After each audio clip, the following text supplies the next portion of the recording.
সারাদিন বৃষ্টি, সন্ধ্যা হয়ে গেছে এখন। আমি আছি আমাদের বাড়িতে। এখানে আমার কাকা একটা ক্ষেত করেছে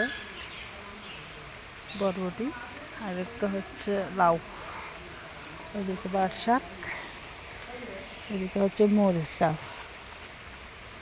এটা কিন্তু অনেক সুন্দর করেছে।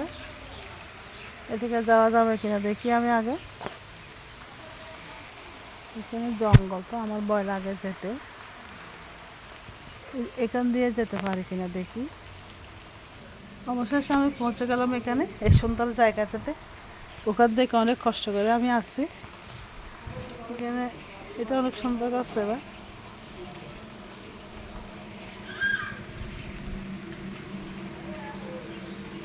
এখানে হচ্ছে মরিচ গাছ, এখানে হচ্ছে পেয়ারা গাছ। এটা অনেক বড় পেয়ারা গাছ।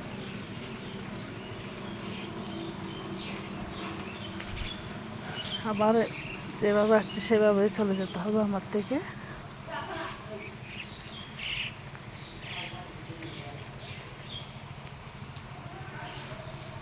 অনেক সুন্দর জায়গা, হাঁটতেছি আমি।